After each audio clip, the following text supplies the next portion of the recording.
State of the Nation.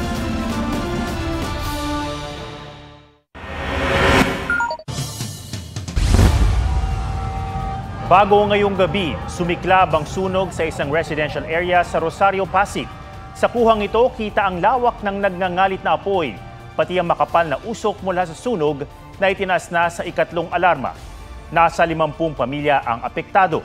Isa ang napaulat na sugatan. Inaalam pa ng mga otoridad ang mitya ng apoy at halaga ng pinsala. Isa pang bago ngayong gabi, nauwi sa enkwentro ang pagresponde sa pag-hold up sa isang food cart sa Quezon City. Patay ang isang pulis. Ang suspect na bumaril sa kanya, nasawi rin ng makaresback ang pulis at ang kanyang kabady. May report si Nico Wahe. Pulis ang lalaking ito na nakita sa CCTV sa Katipunan Street, Barangay Commonwealth, Quezon City madaling araw kanina. Maya-maya may lalaki sa likod na lumapit sa kanya. Hindi na nakuna ng CCTV pero sa puntong iyon, binaril ng lalaki ang pulis. Dumating ang kabady ng pulis at gumanti sa lalaking bumaril.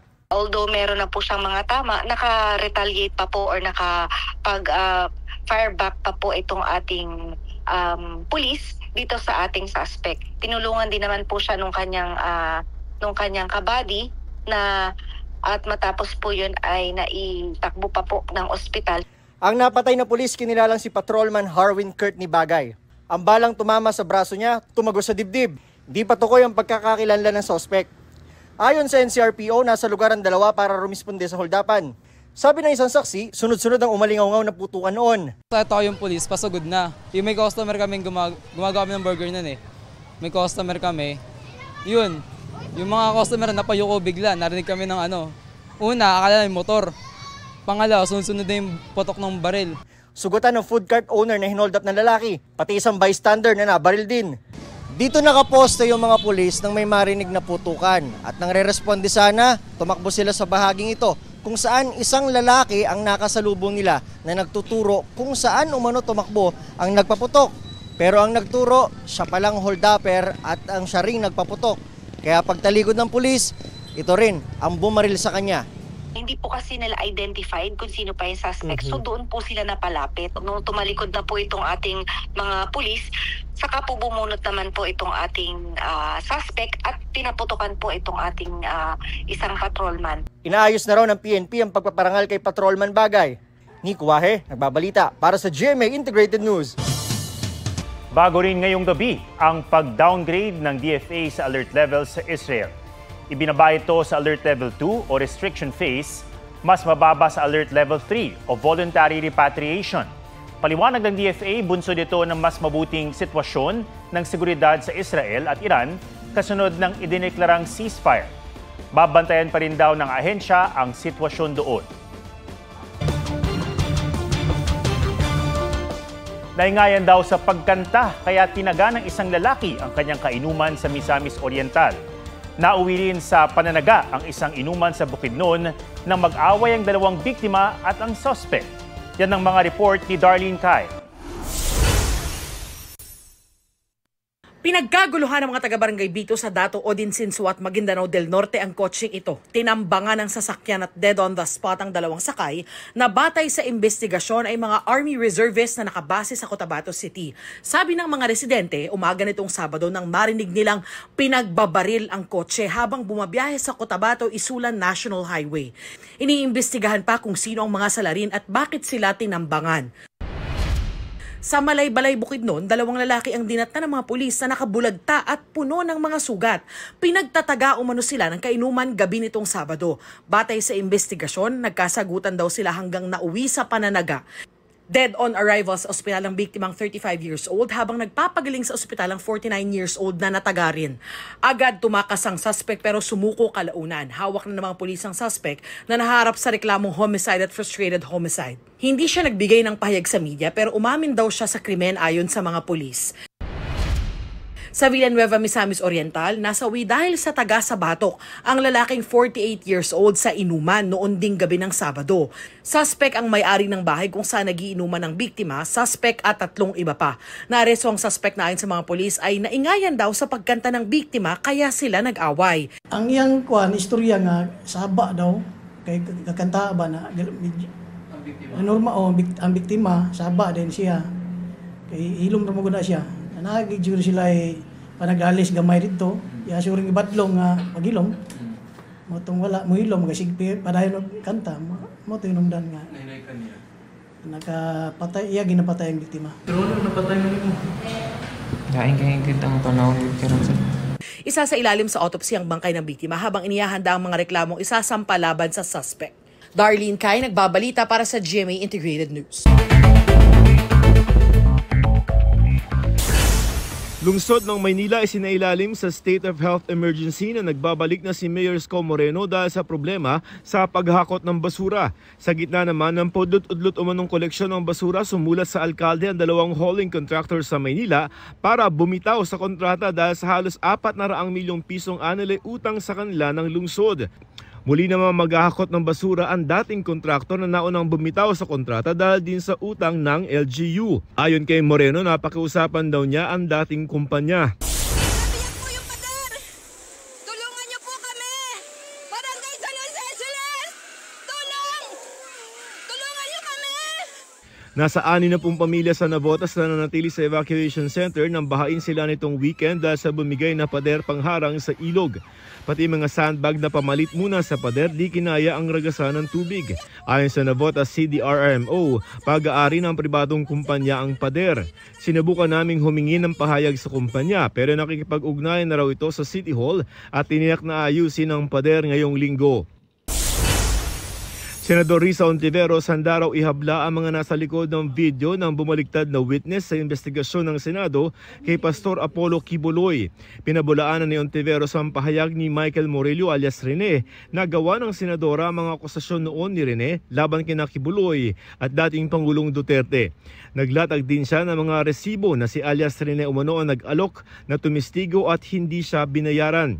Nagpatulong aniya ito dahil kininap umano ng religious group ng pastor. Hiningan pa namin ng komento ang kampo ni Kibuloy at Duterte. Justice Secretary Jesus Crispin Remulla planong mag-apply bilang bagong ombudsman sa gitna ng kinakaharap na reklamo. Ayon sa kalihim, hindi magiging problema ang reklamong isinampa sa kanya sa ombudsman ni Senador Amy Marcos tungkol sa legalidad ng pag-aresto at pagdala kay Pangulong Rodrigo Duterte sa International Criminal Court. Joseph Morong nagbabalita para sa GMA Integrated News. Buena mano bukas, unang araw ng Hulyo ang pisong rollback sa kada kilo ng tangke ng LPG ng Petron at Solane. Arangkada rin bukas ang rollback sa petrolyo. Tataas naman ang arawang sahod sa Metro Manila sa susunod na buwan. Pero malayo ito sa isinusulong ng ilang grupo at sa mga ipinanukala sa Kongreso. May report si Rafi Tima. Hanggang saan naaabot ang piso mo?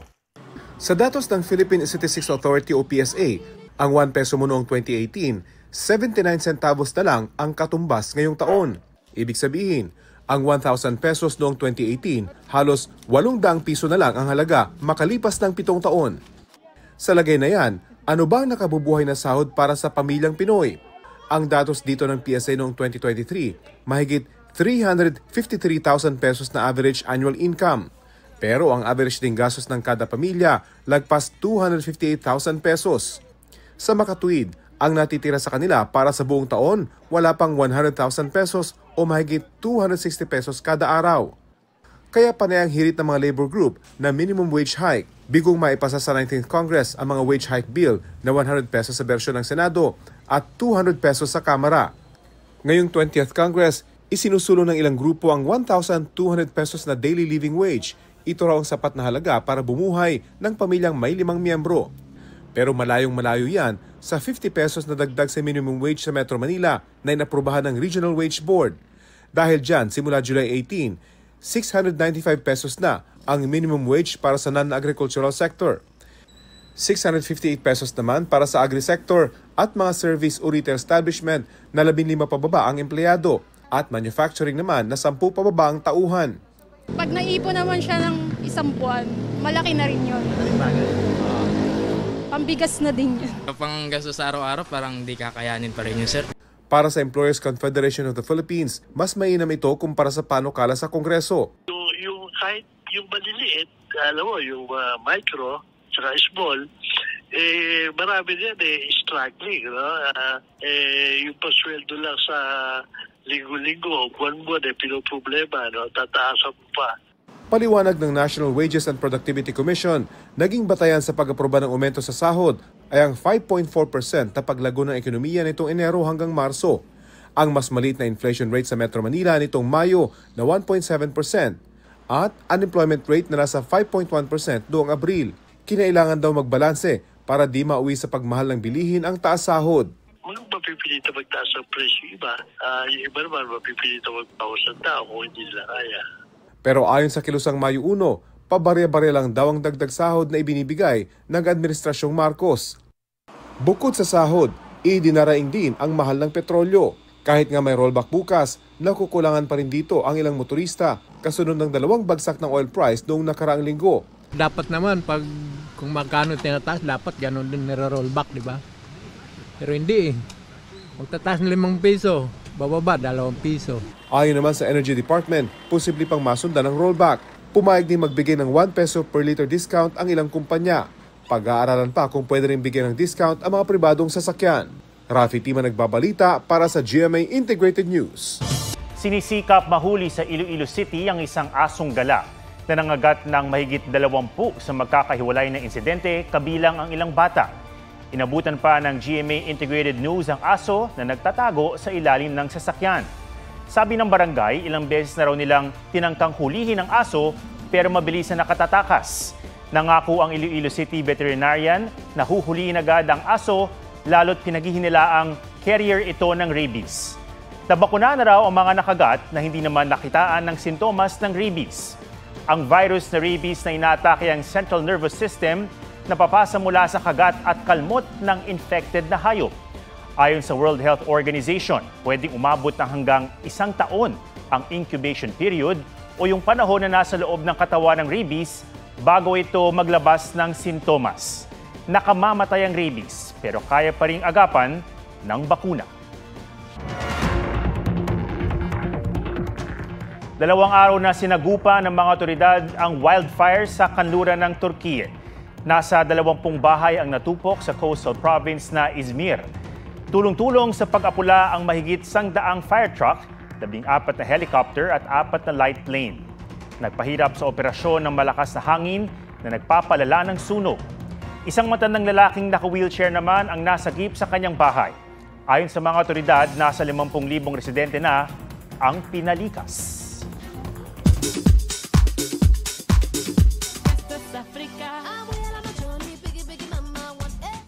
'16 Sangres na sina Sanya Lopez, Glyza De Castro, Gabby Garcia at Kylie Padilla kasama si Muya Clea Pineda nagsanib puwersa sa isang TikTok challenge.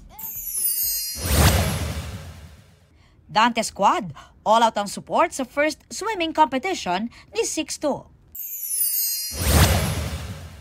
Megan Young at Michael Daez enjoy sa kanilang first date since becoming parents. From first to last, PBB hosts na sina Gabby Garcia at Mavi Legaspi emosyonal sa last eviction night ng Pinoy Big Brother Celebrity Collab Edition. Grateful daw sila sa PBB experience and looking forward na sa big night. Nag-viral sa social media si Sparkle star Paul Salas sa isa kasing event sa Brooks Point, Palawan nitong weekend. Isang fan ang napaunlakan niya ng picture. Pero nang makabalik ito sa pwesto, bumagsak siya sa sahig dahil binitbit pala ni Paul ang upuan niya. Alam ng mga napuntahan ko ng provinces yan na talagang kumukuha ko monoblock. Umaangat ako sa monoblock para nagbibigay kasi ako ng jacket ko, ng mga necklace na suot ko. Kaya naman nagulat daw talaga siya nang marami nang nagtatag sa kanya ng video. Hindi ko alam na upuan niya yun kasi nga tumayo siya. Akala ko naman bakante. Nakausap na niya ang babae sa viral video. Inano ko na lang po na maging positive ang lahat po noon, no? Na salamat din kay Sir Paul kasi napasaya niya po syempre kami. Unang-una madam, sorry. Hindi ko napansin talaga. Kaya mga kapuso at nakotigil na yung pangbabash. Wala talaga nagkagusto nun, so sana itigil na yung pangbabash. Good vibes na lang. Magdadala ako ng upuan the next show. Aubrey Carampel nagbabalita para sa GMA Integrated News. 75 years na po tayo mga kapuso at sa pagdiriwang ng 75th anniversary ng GMA Network, dumalo sa espesyal na pagtitipon ng ilan sa mga bigating kapuso stars, personalities at executives. Present sa red carpet sina primetime king and queen Ding Dong Dantes at Marian Rivera, pati si kapuso comedy genius Michael V. All glammed up din ang cast ng Encantadia Chronicles Sangre. Nariyan din ang Beauty Empire Stars. Tila may instant reunion din sa celebration ng Kapuso and Kapamilya evictees ng PBB Celebrity Collab Edition. At kaysa rin sa selebrasyon ng mga kilalang personalidad sa GMA Integrated News and GMA Public Affairs. Present sa mahalagang milestone ng mga haligi ng Kapuso Network sa pangunguna ni GMA Network President and CEO Gilberto Duave Jr., Executive Committee Chairman Joel Jimenez, Executive Vice President and Chief Financial Officer Felipe Yalong, Senior Vice President Attorney Annette Gozon Valdez at iba pang opisyal. Mapapanood ang Beyond 75, the GMA Network's 75th Anniversary Special sa July 12 sa GMA. Unang-una at higit sa lahat, yung taus-pusong pasasalamat sa ating mga manonood, sa ating mga kapuso. They are the reason we're here. So for the last 75 years, naging karangalan at privilege natin na paglingkuran sila. And we look forward to the next 75 years of being one with the Filipino.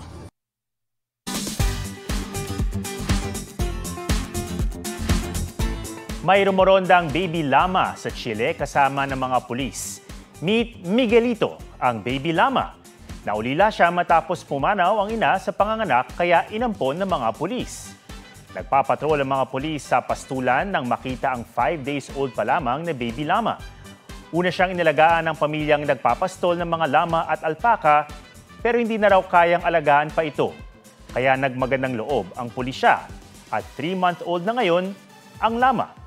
Kasama rin siya sa mga pulis sa pagroronda o kung saan man. Isa na ring social media sensation si Miguelito, the llama.